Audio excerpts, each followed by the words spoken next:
요양TV 구독자 여러분, 이번 시간에는 의사소통 및 여가 지원의 문제 30문제를 같이 풀어보도록 하겠습니다. 난이도가 약간 있는 문제들도 있고 시험 문제에 나 전달법이나 그 다음에 공감적 반응이라든가 또 의사소통에 장애가 있는 이런 대상자들과 소통하는 방법, 이런 부분의 내용이 상당히 많이 조금 혼돈이 되시는데요.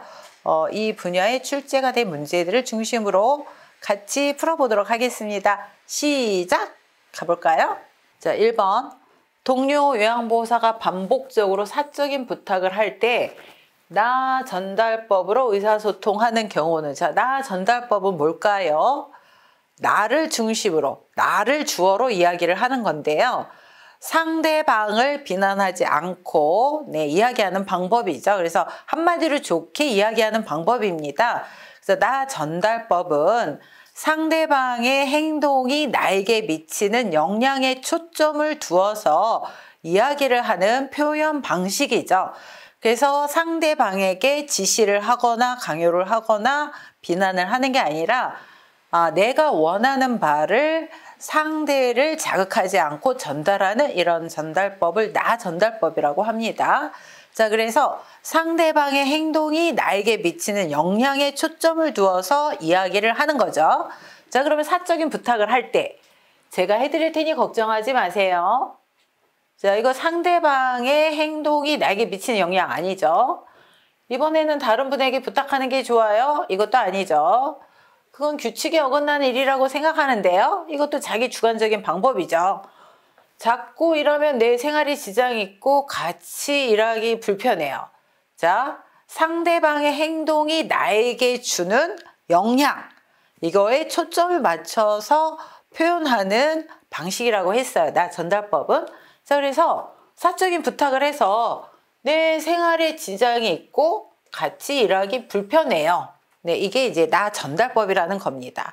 그래서 상대방의 행동을 나에게 미치는 영향에 대해서 초점을 맞춰서 전달하는 방식, 상대를 공격하지 않는다, 비난하지 않는다, 이게 이제 나 전달법의 소통이죠. 네, 그래서 정답은 4번입니다. 자, 침해 대상자가 목욕을 거부할 때 요양보호사가 나 전달법으로 반응한 것은 상대를 비난하지 않는다, 지시하지 않는다, 그 다음에 상대방의 행동이 나에게 미치는 영향, 상대방의 행동이 나에게 미치는 영향에 대해서 초점을 맞추어서 영향을 전달한다. 이 영향을 받는 건 상대방의 행동이죠. 행동. 상대방의 행동에 대해서 내가 영향을 받는 거를 전달하는 게 나 전달법이다. 그리고 전달을 할 때는 지시를 하거나 자극을 하는 게 아니라 내가 원하는 바를 이렇게 전달하는 방식. 자, 그럼 지금은 목욕하기 싫으시군요. 그럼 언제 목욕을 하면 좋을까요?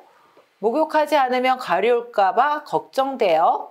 목욕을 하면 기분이 상쾌해질 거예요. 씻지 않으면 냄새가 나서 사람들이 싫어해요. 자, 정답이 몇 번일까요? 나 전달법은? 자, 정답은 3번이죠.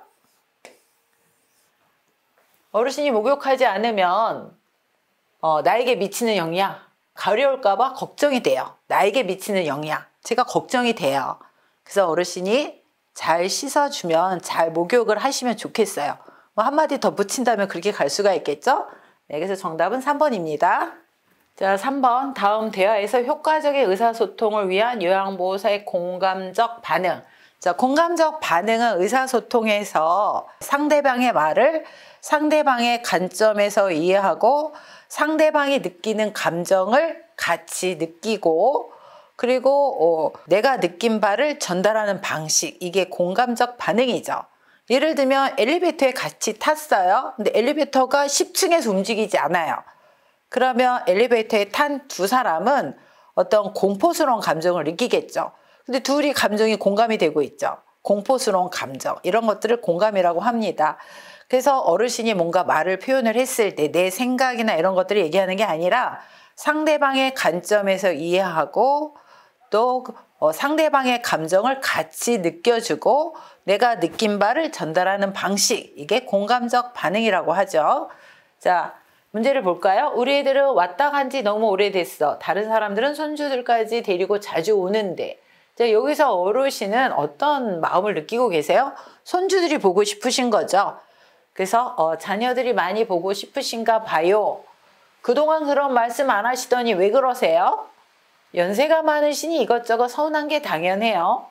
자녀들이 무심하네요. 전화해서 오라고 할게요. 옆방 어르신네 가족은 외국에서 살아서 아예 안 와요.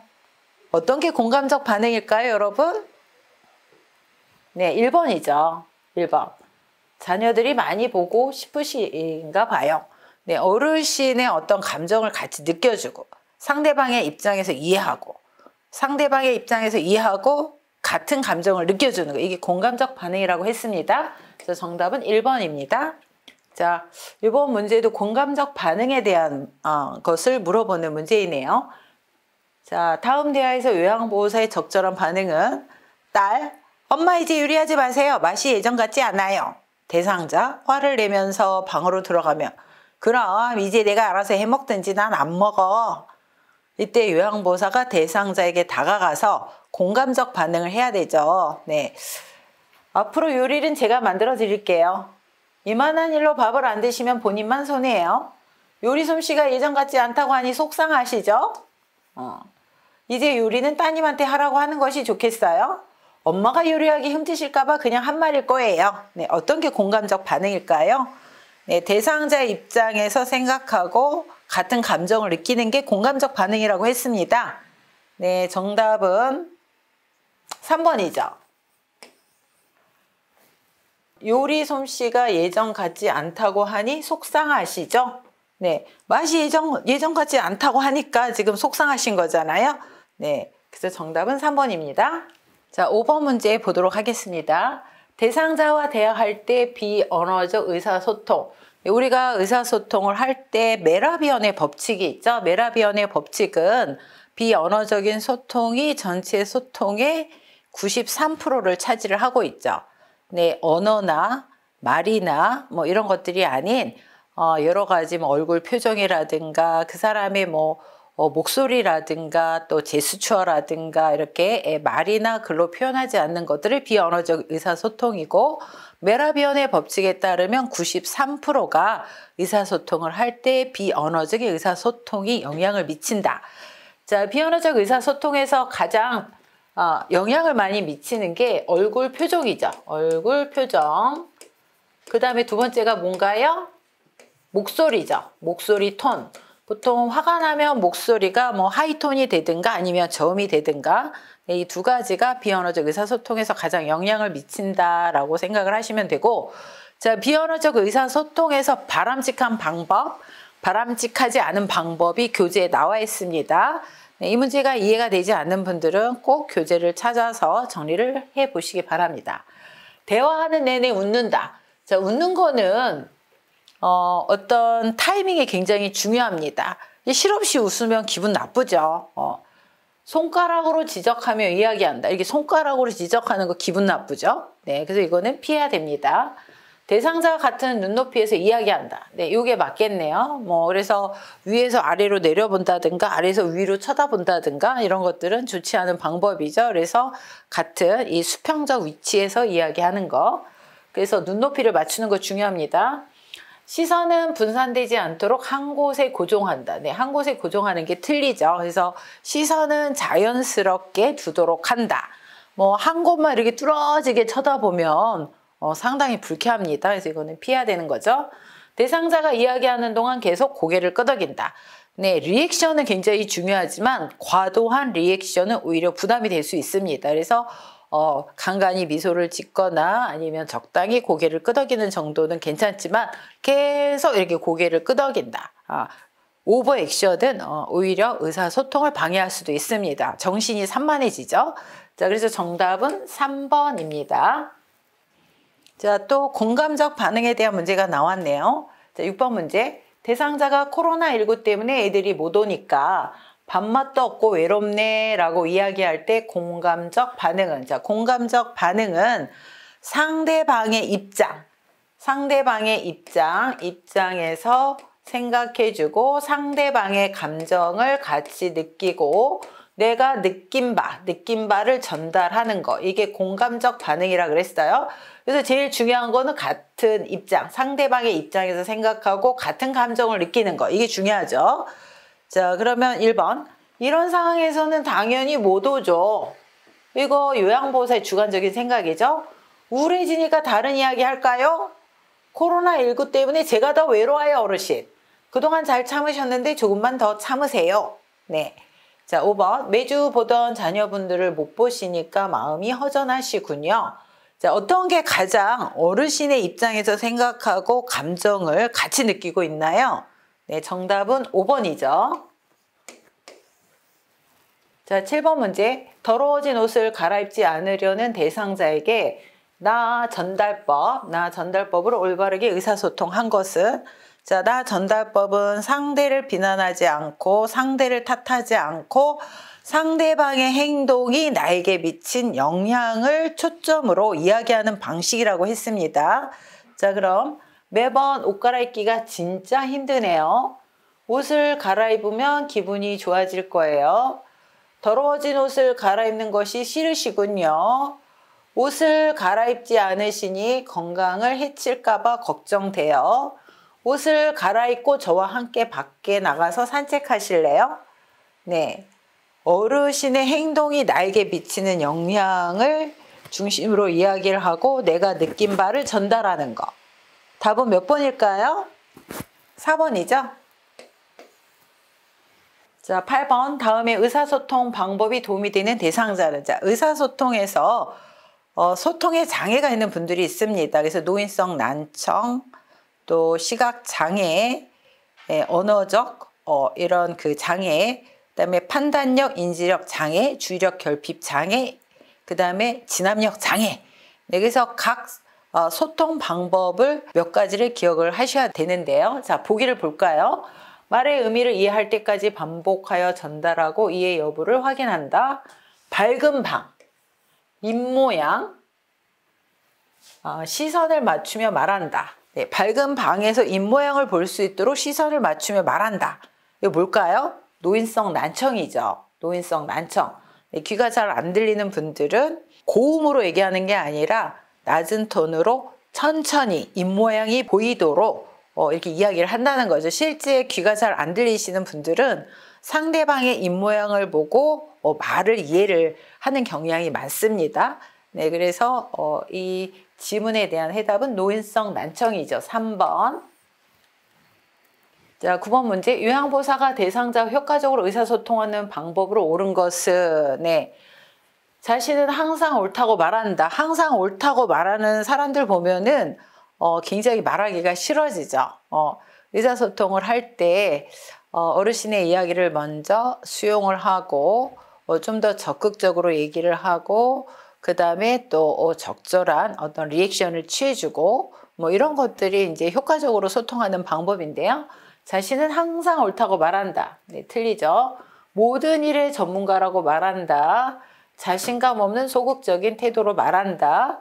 자, 나쁜 내용을 회고시키거나 상기시키지 않는다. 이게 맞겠네요. 또 대상자의 말을 자신의 경험에 비추어 해석한다. 네, 그래서 1번, 2번, 또 3번, 5번은 다 맞지 않는 방법입니다. 그래서 나쁜 내용을 회고하거나 상기시키지 않도록 주의하셔야 되고, 나는 항상 옳고 나는 전문가고 나는 완벽하니까 뭐가 문제가 있는 거는 네 탓이야. 뭐 이런 뜻이죠. 이런 것들은 효과적인 의사소통 방법으로 적당하지 않습니다. 또한 대상자의 말을 자신의 경험에 비추어 해석한다. 이것도 틀리는 말이죠. 예를 들면 제가 부모님 상을 당해서 슬퍼하는데 누군가가 와서 아이고 원장님네 아버님은 요양병원에서 일주일만 고생하시다 돌아가셔서 호상이시네요. 이거 자기의 경험이죠. 이런 것들이 효과적인 소통 방법은 아닙니다. 네, 그래서 정답은 4번입니다. 자, 이번에 또 나 전달법에 대한 문제가 나왔네요. 다음 상황에서 나 전달법을 활용한 요양보호사의 반응으로 옳은 것은, 자, 요양보호사, 요즘 식사도 조금 하시고 몸무게도 줄어든 것 같아요. 좋아하시는 떡을 준비했으니 좀 드셔보세요. 대상자, 떡을 조금 먹더니 입맛이 없어 더 못 먹겠네. 네, 나 전달법. 상대방의 행동이 나에게 미치는 영향에 대해서 중점을 두어서 이야기를 하고 내가 느낀 바를 전달하는 방식. 네, 내가 원하는 바를 상대에게 전하는 방식이라고 얘기를 했죠. 자, 그럼 요즘 입맛이 많이 떨어지셨군요. 드시고 싶은 다른 음식이 있으세요? 잘못 드시는데 무슨 걱정이 있으세요? 나이가 드실수록 밥심으로 사셔야 해요. 식사량이 적어 건강이 나빠질까 봐 걱정이 되네요. 자, 어르신이 식사를 잘 안 하시죠? 떡도 안 드시죠? 식사를 안 하니까 건강이 나빠질까 봐 상대방의 어떤 행동이죠. 그래서 제가 걱정이 돼요. 네, 그래서 정답은 5번입니다. 자, 11번. 다음과 같이 의사소통할 때 도움이 되는 대상자는 그 소통할 때 장애가 있는 분에 대한 문제이죠. 이미지 전달이 어려운 사물은 직접 만져보게 한다. 대상자를 중심으로 오른쪽, 왼쪽. 자, 대상자를 중심으로 설명하는 게 중요하죠. 네, 그렇게 원칙을 정해둔다. 네, 시각 장애인에 대한 이런 의사소통의 요령이죠. 시각 장애인들도 이렇게 그 원칙을 정해서 정해진 자리에 이렇게 사물을 정리해서 두면 혼자서도 얼마든지 그 일상생활이 가능하다고 합니다. 자, 그래서 이와 같은 방식은 시각장애에 있는 어르신들하고의 소통 방식입니다. 자, 12번 문제. 다음 대화에서 요양보호사가 권유한 여가 활동. 네, 의사소통 및 여가 지원에 이제 여가 활동이 나오는데요. 어르신의 여가 활동은 삶의 질을 유지하는 데 굉장히 도움이 되고 삶 그 자체죠. 자, 대상자. 휠체어로 이동하며 하루 종일 할 일도 없이 왔다 갔다만 하고 너무 심심해. 시간도 빨리 안 가고. 요양보호사. 많이 심심하셨군요. 어르신은 집중을 잘 하시니 서예교실에 참여하시는 건 어떠세요? 자, 서예교실이 나왔네요. 자, 이것은 어떤 여가 활동일까요? 네, 4번 자기개발 활동이죠. 운동 활동은 뭐 체조를 한다든가 뭐 이런 것들이죠. 자, 사교 오락 활동은 영화, 연극, 음악회, 전시회 이런 것들, 뭐 영화, 뭐 연극, 뭐 이런 것들이고요. 종교 참여 활동은 뭐 본인의 종교 참여 활동을 얘기하겠죠. 자기 개발 활동은 뭐 책 읽기, 독서 교실, 그림 그리기, 뭐 서예 활동 이런 것들이 포함이 되고요. 그다음에 가족 중심의 활동은 가족들과 소풍을 간다든가 가족들과 대화를 한다든가 가족들과 외식 나들이를 한다든가 이런 것들이 가족 중심 활동이죠. 네, 그래서 정답은 4번 자기 개발 활동입니다. 자, 13번 문제. 대상자와 비언어적 의사소통을 하는 방법으로 옳은 것은 비언어적 의사소통, 말이 아닌 어떤 제스처나 표정이나 아니면은 목소리 톤이나 뭐 이런 것들이 비언어적 의사소통이죠. 자, 팔짱을 끼고 앉는다. 이렇게 팔짱을 끼고 있으면 상당히 교만해 보이죠. 그래서 적절한 소통 방법이 아닙니다. 손가락으로 지적하는 거 역시 지적하는 것도 그 적절한 방법이 아니죠. 시선을 한 곳에 고정한다. 굉장히 부담스럽죠? 대화 중간에 긴 침묵을 갖는다. 물론 침묵은 상당히 그 순기능도 있지만 또 역기능도 많습니다. 그래서 상대에 따라서 침묵이라는 소통법을 사용을 해야 되죠. 대상자를 향해 몸을 약간 기울인다. 여러분 좋아하는 사람 있으면 이렇게 멀리 떨어져 앉습니까? 이렇게 가까이 이렇게 앉습니까? 예, 사랑하는 사람이 있으면 이게 가까이 이렇게 다가앉지 않겠습니까? 그래서 약간 기울이는 형태, 이게, 네, 그 의사소통을 하는 효율적인 방법 중에 하나입니다. 그래서 정답은 5번이죠. 자, 또 나 전달법에 문제가 나왔네요. 다음 상황에서 나 전달법을 적용한 반응으로 옳은 것은 요양보호사. 어르신, 요즘 계속 누워만 계시니 오늘은 저와 산책하러 나가요. 하니까 대상자가 누워서 텔레비전을 바라보며 나가기 귀찮아 그냥 누워있을래 라고 할 때 이 어르신의 행동이 나에 미치는 영향 이거를 좀 더 초점을 맞춰서 얘기를 하고 그 다음에 내가 느낀 바를 상대에게 전달하는 방식 또 내가 상대에게 원하는 바를 전달하는 방식이라고 얘기를 했습니다. 네, 그러면 다음에 나가요. 이렇게 누워만 계시면 큰일 나요. 무슨 일 있으세요? 많이 우울하세요? 누워 계시니 근력이 떨어질까봐 걱정돼요. 저도 오늘 같은 날은 그냥 누워있고 싶네요. 네, 정답은 몇 번일까요? 네, 어르신이 누워 계시니 근력이 떨어질까봐 걱정돼요.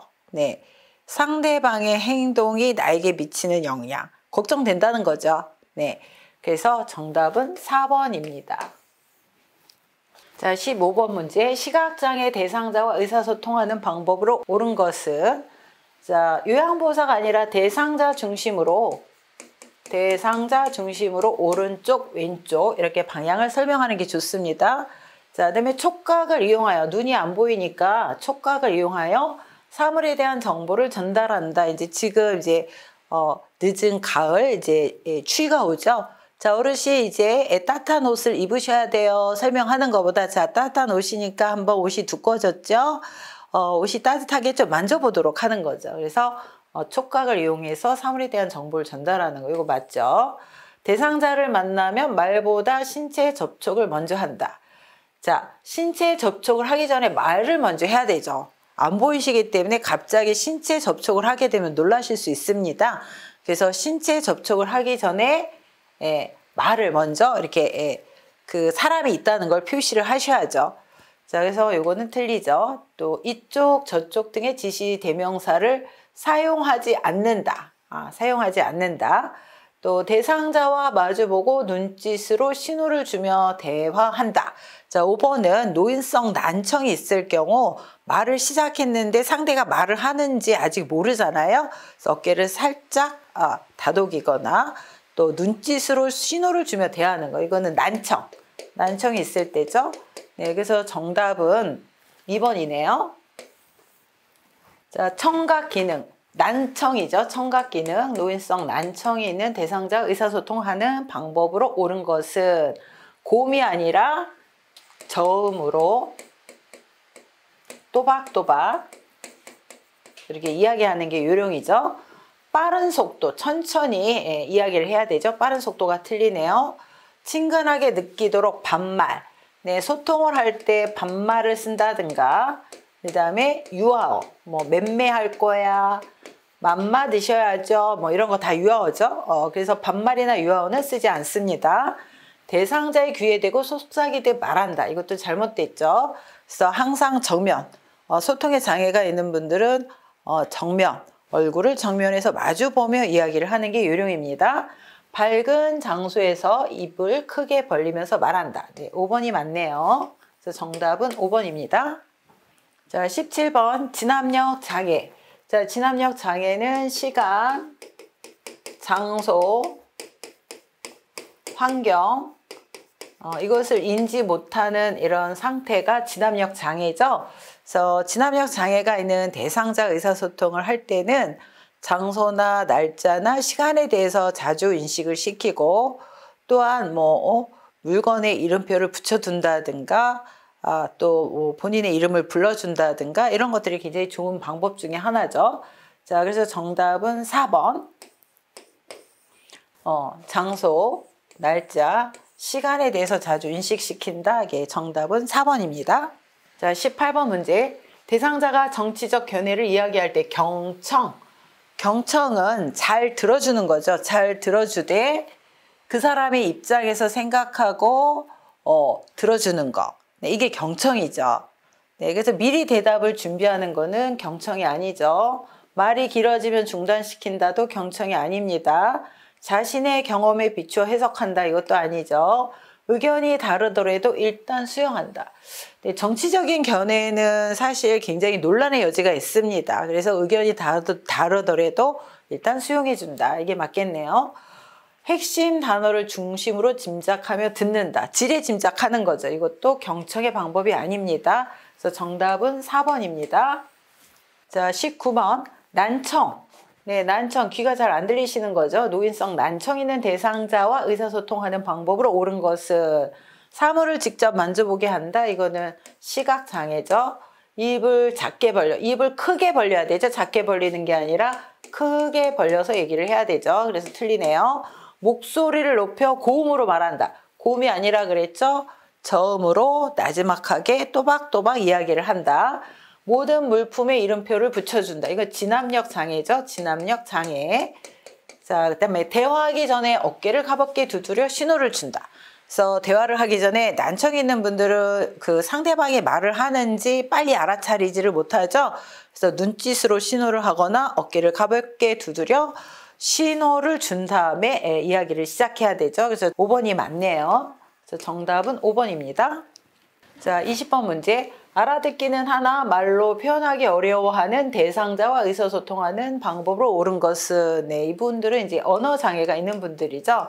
그래서 언어 장애가 있는 분들은 말은 알아들으나 표현하기 어려운 분들, 예를 들어서 뭐 뇌졸중 환자분들, 그다음에 치매 등으로 인지가 안 되는 분들, 혹은 뭐 이비인후과 수술이나 여러 가지 수술적 뭐 이런 문제로 인해서 말을 하기 어려운 분들, 다 언어 장애가 있는 분들이시죠. 질문에 빨리 답하게 한다. 네, 천천히 하도록 해야 되죠. 대상자 옆에서 이야기하는 게 아니라 정면에서 얼굴을 보면서 이야기한다. 이게 요령이라 그랬어요. 그래서 이것은 틀리죠. 대상자의 얼굴 앞에서 큰 소리로 말을 한다. 네, 대상자의 얼굴을 보고 정면에서 이야기하는 거는 맞지만 큰 소리로 말을 하는 것은 안 되죠. 특히 언어 장애가 있는 분들은 소음을 피한다. 언어 장애가 있는 분들은 소음이 있는 곳은 소음을 피한다. 자, 그림판, 문자판을 이용하여 의사를 표현하게 한다. 네, 이게 맞네요. 자, 그림판이나 문자판을 이용하는 장애가 있는 분들은 언어 장애, 그 다음에 판단력, 이해력 장애가 있는 분들, 그 다음에 또 주력 결핍 장애가 있는 분들, 이런 분들이 그림판이나 문자판을 이용을 해서 의사 표현을 하죠. 그래서 이게 맞네요. 자, 요양보호사가 아니라 대상자를 중심으로 오른쪽, 왼쪽 설명을 하지만 이 경우에는 시각장애죠. 시각장애. 네. 그래서 정답은 4번입니다. 자, 21번. 다음 대화에서 요양보호사의 반응으로 옳은 것은 이제 공감적 반응을 해줘야 되겠네요. 내 스웨터 어딨어? 왜 자꾸 숨겨놔? 내 거 내놔. 이렇게 어르신이 이야기를 했단 말이죠. 그럼 요양보호사가 어떻게 해야 되나요? 어르신의 행동에 대해서 대상자 입장에서 생각을 해주고 같은 감정을 느껴주고, 이게 공감적 반응이라고 그랬죠. 자, 그러면 1번. 스웨터를 입고 싶으신가 봐요. 우리 가지러 가요. 오늘은 스웨터가 없어서 밖에 못 나가시겠네요. 잘 안 입으셔서 지난번에 제가 딸에게 보냈어요. 새로 산 이 스웨터가 더 예쁜데 대신 이걸로 입으세요. 저는 어르신의 스웨터를 숨기지 않았어요. 의심하지 마세요. 네. 어떤 게 어르신의 입장에서 생각을 하고 같은 감정을 느끼고 있나요? 네, 정답은 1번이죠. 네, 1번. 스웨터를 입고 싶으신가 봐요. 우리 가지러 가요. 자, 22번. 요양보호사가 대상자의 가족과 의사소통할 때 유의해야 할 사항으로 옳은 것은, 자, 요양보호사는 보호자인 가족과 굉장히 그 유대감을 가지고 소통을 원활하게 해야 공식적 자원, 비공식적 자원이 효율적으로 돌봄을 진행할 수 있습니다. 자, 의사소통할 때 자신이 모든 일의 전문가임을 강조한다. 나는 전문가이기 때문에 문제가 있으면 다 다른 사람들 탓이야. 뭐 이런 거죠. 네, 적당하지 않죠. 자신의 생각이나 감정은 표현하지 않는다. 의사소통의 가장 기본은 내가 가지고 있는 생각이나 감정을 상대를 자극하거나 공격하지 않고 잘 전달하는 게 굉장히 중요한 의사소통입니다. 그래서 표현하지 않는다. 틀리죠. 대상자의 정보를 수시로 주고받는다. 이게 맞네요. 그래서 공식적 자원인 요양보호사와 비공식적 자원인 가족 간에 대상자의 정보를 수시로 주고받는 건 굉장히 중요합니다. 가족과 대상자 간의 갈등은 임의로 해결한다. 네, 임의로 해결하면 안 되죠. 이런 것들을 뭐 시설장 또는 관리자들하고 상의를 해서 사례 관리를 통해서 해결을 뭐 하는 식으로 해야 되죠. 그래서 틀립니다. 임의로 해결한다가 틀립니다. 사적 모임을 가지며 가족과 좋은 관계를 유지한다. 이것도 아니죠. 네, 그래서 정답은 3번이네요. 자, 23번. 다음과 같은 방법으로 의사소통해야 하는 대상자는 어려운 표현을 사용하지 않는다. 실물이나 그림판, 문자판을 이용한다. 짧은 문장으로 천천히 이야기한다. 자, 실물, 그림판, 문자판을 이용하는 그 장애가 있는 분들이 있다 그랬죠. 첫 번째 언어장애, 두 번째 판단력과 인지력 장애, 세 번째는 주의력 결핍 장애. 자, 여기서 어떤 걸까요? 네, 3번. 판단력 장애죠. 인지나 판단력 장애라고 할 수가 있는데 판단력, 이해력 장애가 있는 분들, 뭐 어떤 분들이면 치매가 있거나 또 뭐 지능이 떨어지시는 분들, 이런 분들에게는 어려운 표현을 사용하지 않고 실물이나 그림판이나 문자판을 이용하고 짧은 문장으로 천천히 이야기하죠. 자, 24번 대상자의 상태에 따라 권장할 수 있는 여가 활동. 자, 여가 활동은 아무리 좋은 여가 활동이라도 대상자의 신체 기능 상태에 맞춰서 해야 되는 게 중요하다. 신체 기능, 대상자의 신체 기능. 그 다음에 대상자가 관심을 갖고 있는 여가 활동을 해야 된다. 관심을 가져야 되죠. 흥미를 느끼는 여가 활동을 해야 됩니다. 자, 그러면 선망 대상자는 일시적으로 이렇게 선망이 올 수 있는데요. 정신이 없는 거예요. 이런 분들이 영화를 볼 수 있을까요? 안 맞죠. 신체 활동하고. 편마비 대상자에게 그림을 그리게 한다. 이제 미술 활동인데요.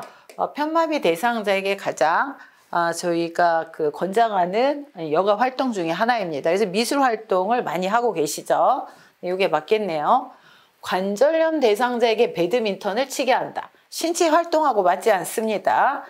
심근경색증 대상자에게 등산을 하게 한다. 잘못하다가 이게 뒤로 넘어지실 수도 있겠네요. 치매 대상자에게 처음 가보는 길을 산책하게 한다. 이것도 이 어르신의 신체 활동과 맞지 않습니다. 그래서 정답은 2번입니다. 자, 의사소통 할 때 가장 기본 요령은 라포를 형성하는 거죠. 라포는 유대감. 유대감은 서로 마음과 마음이 연결된 상태.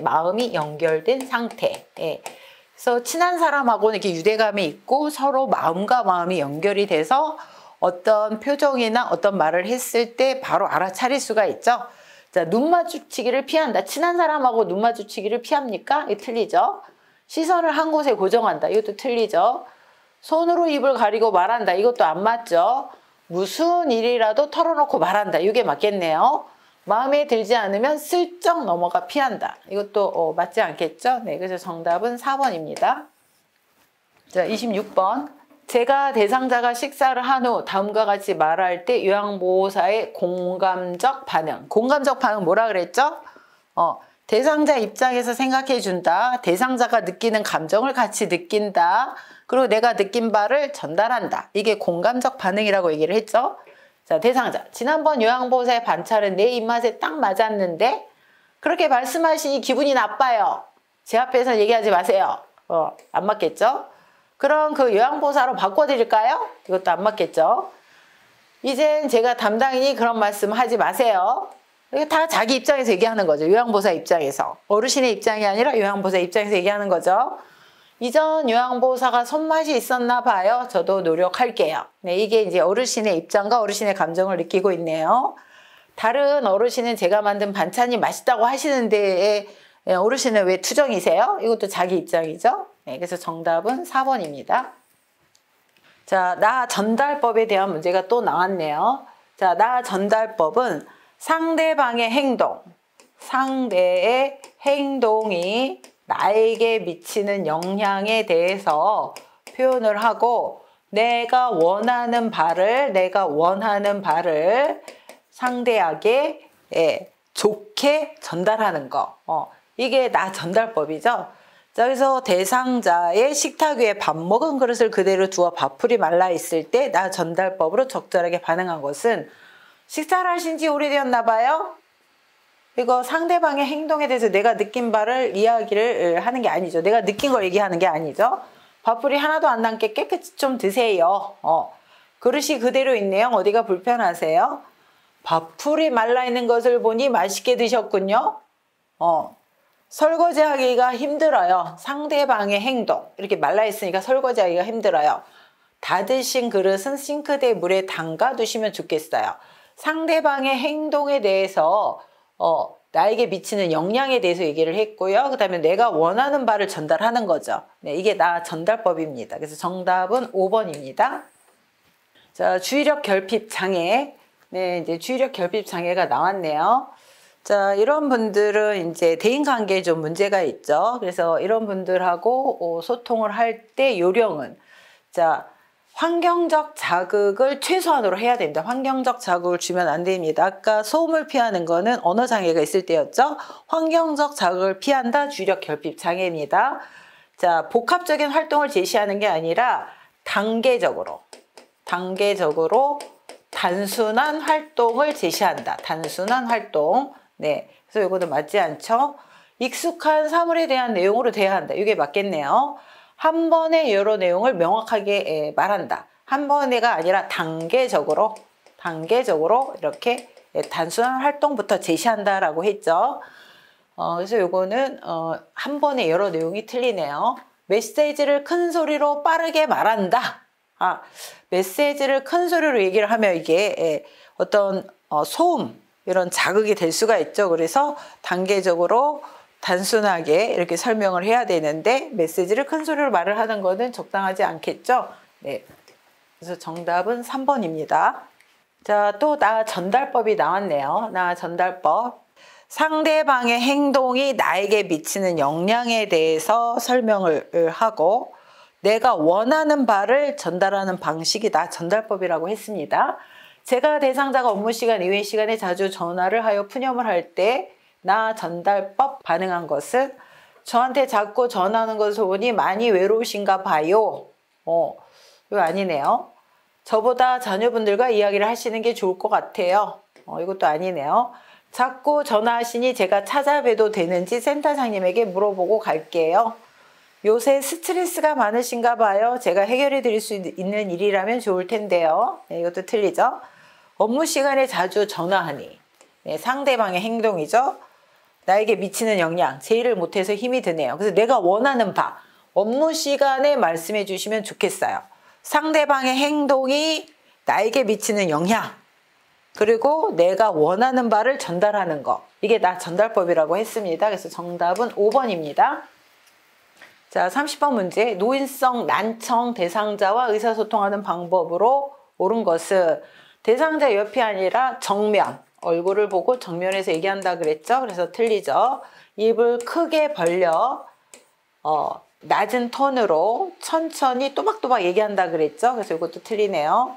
말을 알아듣지 못하면 다시 질문을 해야 되죠. 그래서 주제를 바꾸어 말한다. 이게 틀리네요. 보청기 입을 가까이 대고 또박또박 말한다. 네, 보청기는 킬 때 입력은 크게, 출력은 작게 이렇게 해야 되죠. 자, 그 다음에 5번 몸짓, 얼굴, 표정까지 사용하여 의미를 전달한다. 네, 의사소통할 때 비언어적 표현을 같이 사용을 한다는 겁니다. 그래서 정답은 5번입니다. 자, 여러분 이번 의사소통 및 여가 지원에서는 나 전달법, 공감적 반응, 경청, 장애가 있는 분들하고 소통하는 방법 이런 것들을 봤는데요. 이해가 좀 안 되시는 분들은 교재를 좀 보시기 바라고요. 자, 여러분들 시험 보는 데 도움이 됐으면 좋겠습니다. 다음 시간에는 드디어 마지막 시간인 기록과 보고에 대해서 딱 20문제만 보도록 하겠습니다. 또 기다려주세요.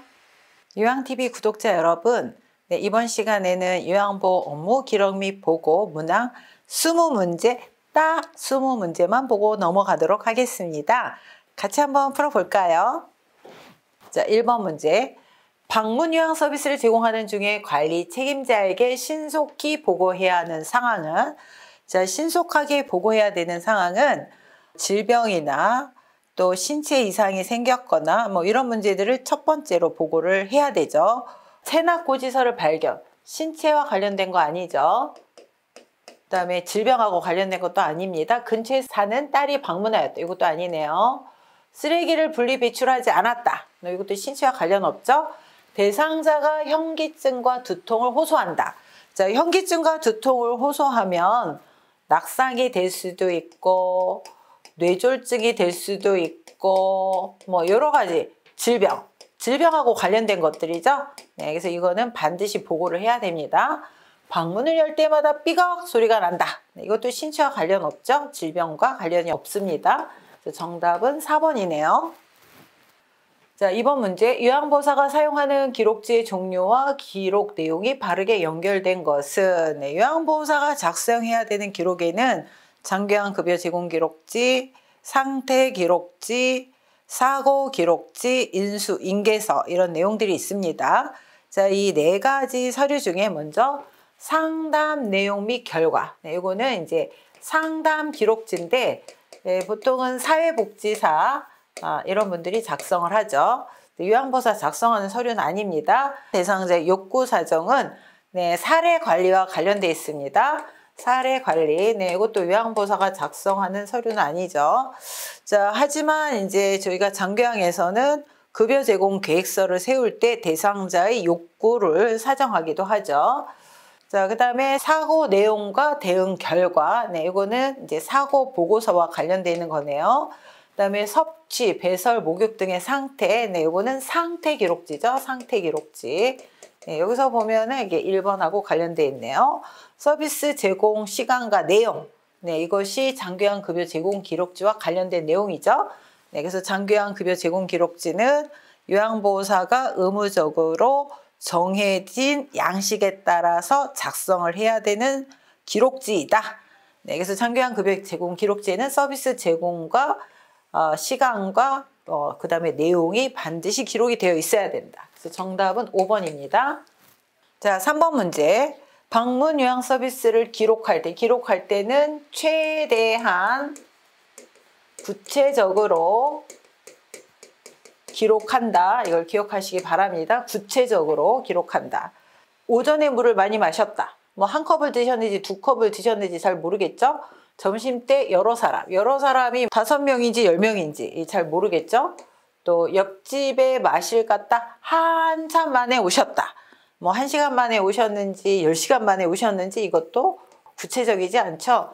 오후 3시부터 20분 동안 낮잠을 주무셨다. 굉장히 구체적이죠? 오랜만에 오랜만에 뭐 일주일 만에 방문했는지 한 달 만에 방문했는지 알 수 없어요. 이것도 구체적이지 않아요. 그래서 최대한 구체적으로 기록한 거는 4번이죠. 그래서 정답은 4번입니다. 4번 문제. 상황이 급하거나 사안이 가벼울 때 활용할 수 있는 업무 보고의 형식은 업무 보고에는 구두 보고, 그 다음에 서면 보고, 전산망 보고 이렇게 3가지가 있죠. 자, 이 중에서 구두 보고는 상황이 급하거나 사안이 가벼울 때 활용할 수 있는 업무 보고. 그래서 구두 보고를 먼저 하고 이후에 서면 보고를 할 수도 있고, 서면 보고는 뭐 숫자나 기록이 정확하게 돼야 되는 것들, 뭐 이런 것들을 서면 보고로 해야 되는 거고, 전산망 보고는 구두 보고와 서면 보고에 다 장점을 취한 형태가 전산망 보고죠. 자, 그래서 상황이 급하거나 사안이 가벼울 때 활용할 수 있는 업무 보고 형식은 1번 구두 보고입니다. 자, 5번 문제. 요양보호사가 업무 내용을 기록하는 목적, 서비스의 연속성 유지. 이게 맞겠네요. 업무에 대한 책임 회피. 틀리겠네요. 대상자의 개인정보 공유. 개인정보는 공유를 하는 게 아니라 개인정보를 보호를 해줘야 됩니다. 그래서 개인정보는 보호를 해줘야 된다. 공유를 하는 게 아니라 보호를 해줘야 된다. 개인정보보호법이 굉장히 강화되었습니다. 그래서 개인정보는 보호를 해줘야 된다. 보호자와의 밀착관계를 형성한다. 보호자의 밀착관계 형성을 위해서 기록을 하진 않죠. 그 다음에 기관 중심의 서비스 계획 수립. 이거는 대상자 중심의 서비스 계획 수립을 할 때 이게 맞는 거죠. 그래서 5번도 틀리네요. 그래서 정답은 1번입니다. 자, 6번 문제. 요양보호 기록의 목적. 기록의 목적이 교재에 한 7가지 정도 나오죠. 장교양 서비스의 비용 절감. 비용 절감 안 맞겠네요. 요양보호사의 업무 부담 완화. 요양보호사의 업무 부담 완화가 아니라 요양보호사의 업무를 증빙할 수 있는 어떤 법적 증빙이라든가 아니면 어떤 표준 서비스를 위해서 기록을 하죠. 요양보호 업무의 원활한 연계, 이게 맞겠네요. 또 문제 발생 시 법적인 증빙 자료가 되는 거지 책임 회피는 아닙니다. 또 장교양 서비스 제공 시간 단축. 장교양에서 서비스 제공 시간을 정해져 있기 때문에 단축을 하면 안 되죠. 그래서 정답은 3번입니다. 요양보호 업무 보고가 중요한 이유는 자, 대상자의 기능 상태 측정, 대상자의 사적 정보, 개인정보는 공유하는 게 아니라 보호해 준다 그랬죠. 개인정보 보호, 공유가 아닙니다. 틀리고요. 기관 중심이 아니라 대상자 중심이어야 되죠. 그래서 이것도 틀리네요. 자, 요양보호 서비스의 질 향상. 네, 이게 맞겠네요. 또 다른 장교양 기관과의 경쟁. 다른 장교양 기관과 경쟁을 하는 거를 위해서 보고를 한다 그러면 안 되겠죠? 그래서 정답은 4번입니다.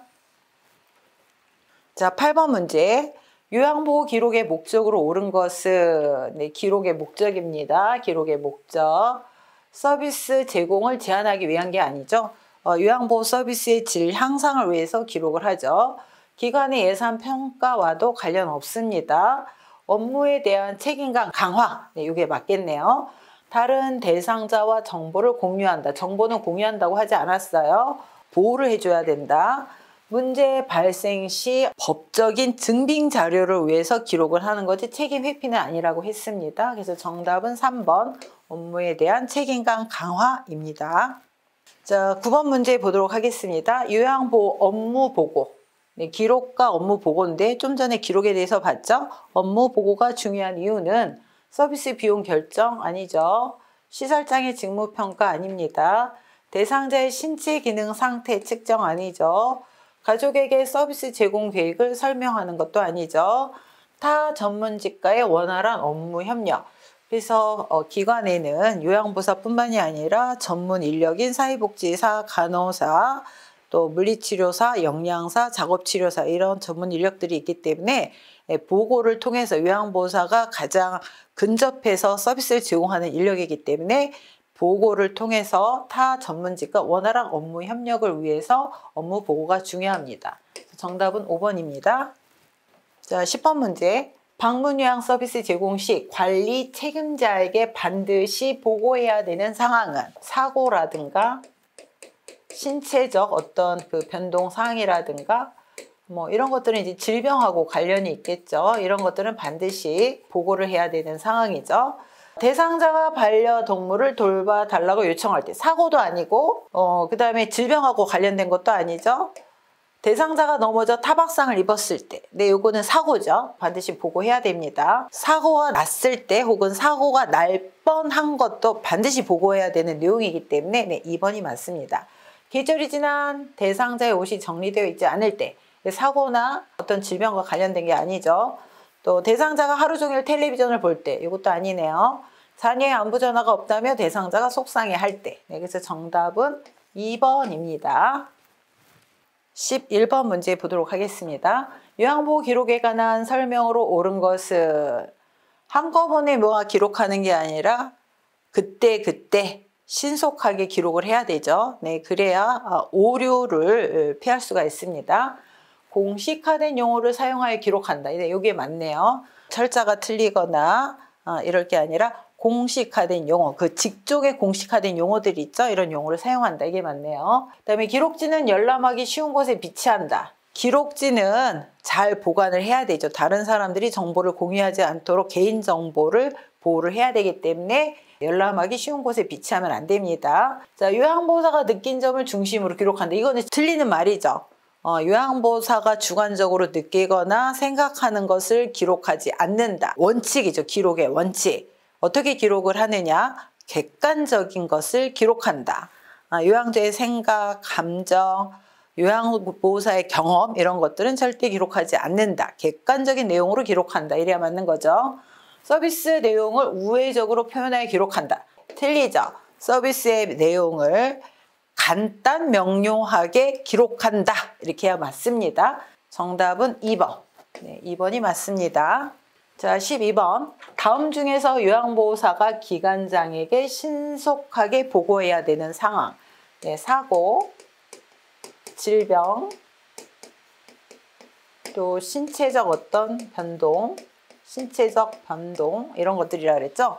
영화를 보고 싶다고 말한다. 관련 없죠. 치약을 숨겨놓고 먹는다. 자, 치약에는 여러 가지 또 약품이 들어가 있는 부분도 있어요. 이런 것들을 드시게 되면은 질병으로 가실 수도 있죠. 그래서 이거는 반드시 보고해야 되는 상황입니다. 자신을 이전 요양보호사와 비교한다. 관련 없네요. 아들에게 전화를 걸어 달라고 부탁한다. 유년 시절의 추억을 수시로 이야기한다. 물론 다 보고를 하는 내용들이기는 하지만 신속하게 보고해야 되는 내용에는 이런 내용이 포함이 됐다라고 얘기했죠. 그래서 정답은 2번입니다. 자, 13번 문제 보도록 하겠습니다. 방문 요약 서비스를 제공한 후 작성한 기록지의 내용으로 적절한 것은, 방문 요약 서비스를 기록을 할 때는 최대한 구체적으로 기록한다, 이렇게 말씀을 드렸어요.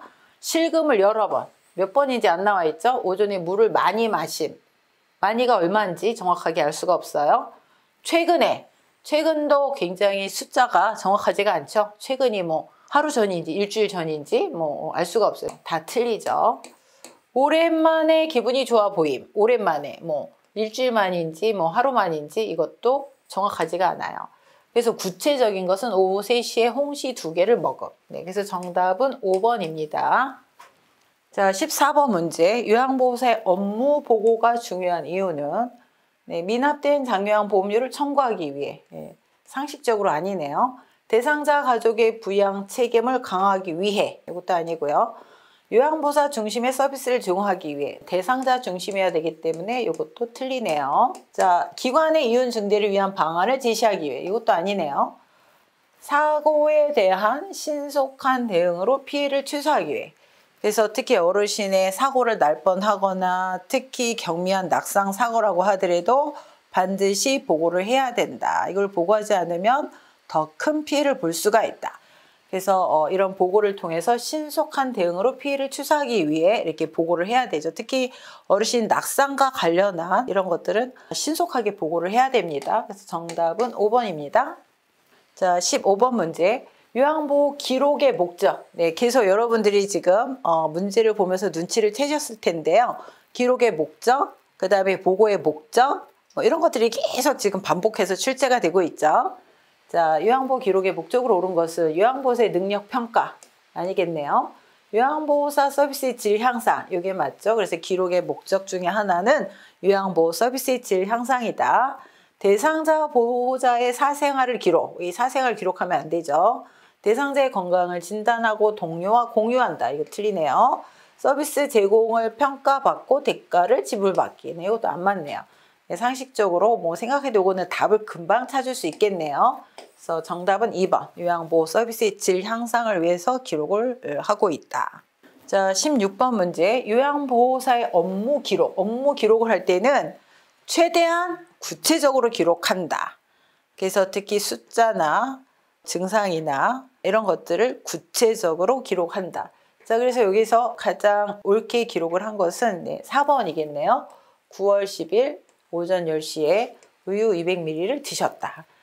요즘 식사량이 줄어서 체중이 줄었다, 많이, 뭐 이런 것들 굉장히 애매하죠. 정확하게 숫자가 안 나왔습니다. 식사를 하지 않아 오후에 간식을 제공하였다. 오후 몇 시에 간식을 제공했는지 시간이 안 나와 있죠. 오랜만이 며칠 만인지 안 나와 있어요. 물을 많이 드시고 얼마나 많이 드셨는지, 또 방에서 소변을 얼마나 봤는지 안 나와 있죠. 가장 업무 기록 방법으로 작성을 한 것은, 옳게 작성한 것은 4번입니다. 자, 17번 문제. 다음 중 업무 보고의 방법으로 옳은 것은, 자, 주관적 사항이 아니라 객관적, 주관적 혹은 요양보호사의 경험, 요양보호사의 생각, 이런 것들은 보고를 하면 안 되죠. 그래서 제 생각에는, 또 저는 이렇게 느꼈습니다, 이렇게 보고하면 안 된다는 거예요. 그래서 이거는 틀리죠. 보고 내용은 간결하고 중복되지 않게 한다. 네, 우회적으로 장황하게 보고하지 않고 간결하고 명확하게 보고한다. 네, 이게 맞겠네요. 상황이 급할 때는 먼저 보고를 하고 이후에 서면 보고로 진행한다. 그래서 이것도 틀리네요. 기록만 하고 보고는 생략한다. 틀리죠. 대상자에 대한 새로운 정보는 비밀로 유지하는 게 아니라 반드시 보고해야 됩니다. 대상자에 대한 새로운 정보, 이런 것들은 보고를 해야 되죠. 업무 수행이 잘못된 경우에는 신속히 보고해야 돼요. 해결을 하는 게 아니라 신속히 보고해야 된다. 그래서 얘도 틀렸죠. 그래서 정답은 2번입니다. 자, 18번 문제를 보도록 하겠습니다. 18번 문제는 서비스 이용 지원에 관한 내용입니다. 자, 18번 장기요양 기관에서 실시하는 사례 회의의 목적은, 자, 사례 회의의 목적은 서비스 질을 유지하기 위해서, 그다음에 타당성을 검토하기 위해서 하는 게 사례회의예요. 그래서 보다 전문적인 회의가 사례회의고 요양보호사가 참석하는 회의는 사례회의와 간담회. 간담회는 원래 회의라고도 하죠. 자, 그래서 사례회의 목적에 대해서 좀 기억을 하시고요. 그래서 기관의 신규 사업 홍보 아니겠네요. 그 서비스나 타당성을 검토하는 게 아니죠. 요양보호사의 직무평가도 아니겠네요. 노인 학대에 대한 정기 교육도 아니겠네요. 서비스 계획의 타당성 검토. 자, 타당성이란 말은 목적에 맞게 서비스를 제공하고 있는지 이거를 검토한다는 거예요. 예를 들면 요양보호사 양성교육에 왔는데 뭐 엉뚱한 뭐 정치적인 교육을 한다든가 경제교육을 한다든가 타당성이 안 맞는 거죠. 요양보호사 양성교육장에 오면 요양보호사 양성에 대한 교육을 받을 수 있어야 돼요. 그래야 타당성이 맞는 겁니다. 마찬가지로 어르신의 서비스를 제공할 때 목적에 맞게 서비스를 해야 되는데 그런 타당성이 맞는지를 검토하고 조정하는 게 사례회의의 목적이죠. 또 요양보호사의 복리후생에 대한 의견 수렴. 네, 이거는 아마 간담회, 요양보호사 간담회나 혹은 뭐 원래 회의에서 진행되는 내용이죠. 그래서 정답은 4번입니다. 자, 19번 문제. 대상자의 상황과 욕구를 점검하여 서비스 제공 계획을 수립하기 위한 회의는 네. 자, 요양보호사가 참여하는 회의는 두 가지라 그랬어요. 사례회의와 간담회 혹은 원래 회의. 네, 사례회의는 서비스의 질을 유지하고 향상하기 위한 회의. 또 서비스의 어떤 타당성을 검토하는 회의. 자, 그래서 대상자의 상황과 욕구를 점검해서 서비스 제공 계획을 수립하기 위한 회의는 사례회의죠. 2번 사례회의. 네. 자, 이런 사례회의를 통해서 모니터링을 하고 또 어르신의 어떤 뭐 욕구나 이런 것들이 변경이 되고 신체 상황이 변경이 되면 다시 급여 제공 계획서에 반영을 하고 또 서비스를 이어지고 그래서 서비스 질을 좀 더 좋게 질 향상을 위해서 이렇게 하는 회의가 사례회의다라고 이해를 해주시면 되겠습니다. 자, 이제 드디어 마지막 문제입니다. 자, 장기간 기관에서 사례회의를 하는 목적은 네, 서비스의 질을 향상, 그 다음에 서비스의 타당성 검토. 네, 이게 사례회의 목적이라 그랬어요. 자, 그래서 전문직 간의 직무평가 아니네요. 서비스의 횟수와 비용의 결정, 이것도 아니네요. 대상자의 장기간 인정조사도 아니고 서비스 제공 계획의 타당성, 네, 이게 맞겠네요. 가족에서 서비스 제공 계획 설명, 뭐 이것도 아니겠네요. 그래서 정답은 4번입니다. 자, 그래서 여러분들이 서비스 이용 지원에서는 서비스 이용 절차, 네, 등급을 받고 나서 서비스를 어떻게 이용을 해야 되는지 등급 절차, 그 다음에 각 절차별로의 어떤 요령 이런 것들을 기억하시기 바라고 또 서비스 이용 지원에서는 등급을 받지 못한 등급의 어르신들의 어떤 그런 신체적 인지적 상태와 또 어떤 서비스를 이용해야 되는지 뭐 지역의 보건복지나 건보공단의 뭐 이런 서비스를 이용하실 수가 있죠. 건보공단의 뭐 만성질환자 사례관리 사업이라든가 뭐 그다음에 노인 뭐 건강 증진 사업이라든가 이런 것들을 이용하실 수가 있다라는 것을 기억하시고 기록 및 보고에서는 기록의 목적, 업무의 목적, 원칙과 그다음에 주의사항, 그다음에 또 이런 그 재가급여 전자관리 시스템, 네, 그다음에 사례회의와 간담회 여기까지만 이해를 하시면 되겠습니다. 자, 여러분들 또 계속 시험이 있는데요.